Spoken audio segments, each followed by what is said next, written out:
You know, when you're staring down a massive, stressful problem, like a blank screen when you need to write a difficult email, and your instinct is just lower your shoulder and ram right through it. Right. Like if you just stare at that brick wall long enough, it'll magically turn into a door. Exactly. Hmm. But cognitive science shows that brute force approach is usually the exact reason you stay stuck.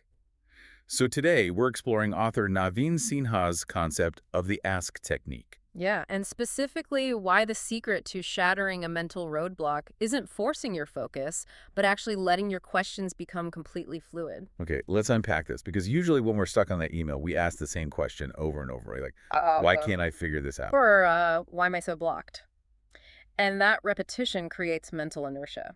Sinha points out that looping the exact same question traps your energy and constricts your emotions. Oh, You're just spinning your tires in the mud. The ask technique disrupts that loop.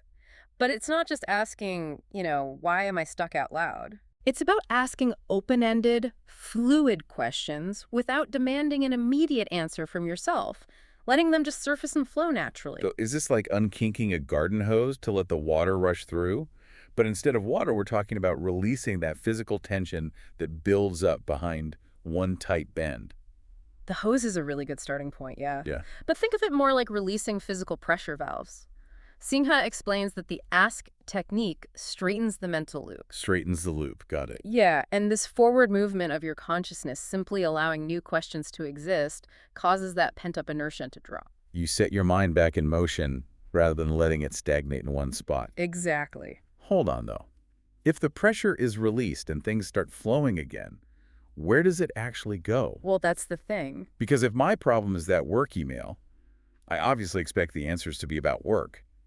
But Singha argues that's not what happens, right? Right, it's not. Your brain might suddenly jump from the office spreadsheet to a relationship issue or a random failure from 10 years ago. Wait, really?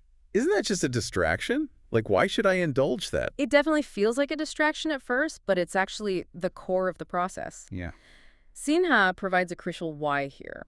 He says everything in our life is connected. Like a mental map we make up.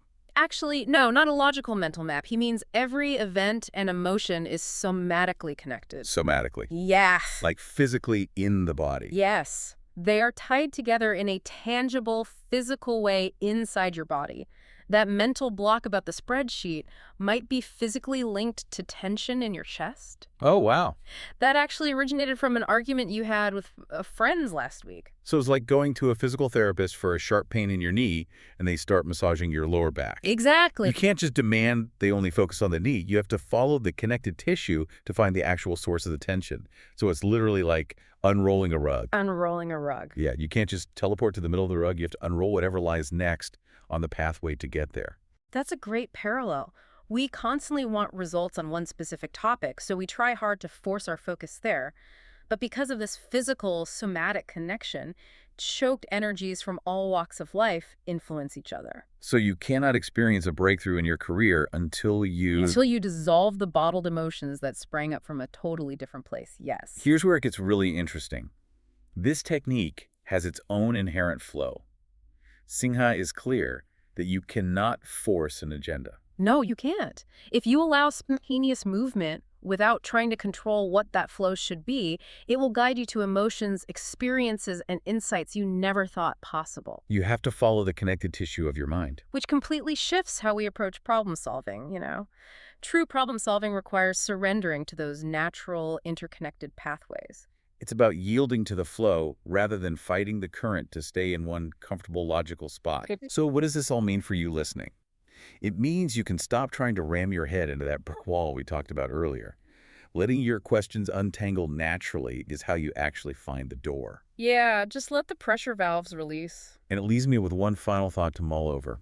If our mental blocks and looping questions are so deeply somatically connected in a physical way, how might changing our actual physical environment, or even just our body posture, influence the types of questions that surface when we finally let our minds unroll? I mean, it really makes you wonder what you might uncover just by standing up, stretching your back, or going for a walk before you start asking. Absolutely. Next time you're stuck, just let the pressure valves release and see where the flow takes you.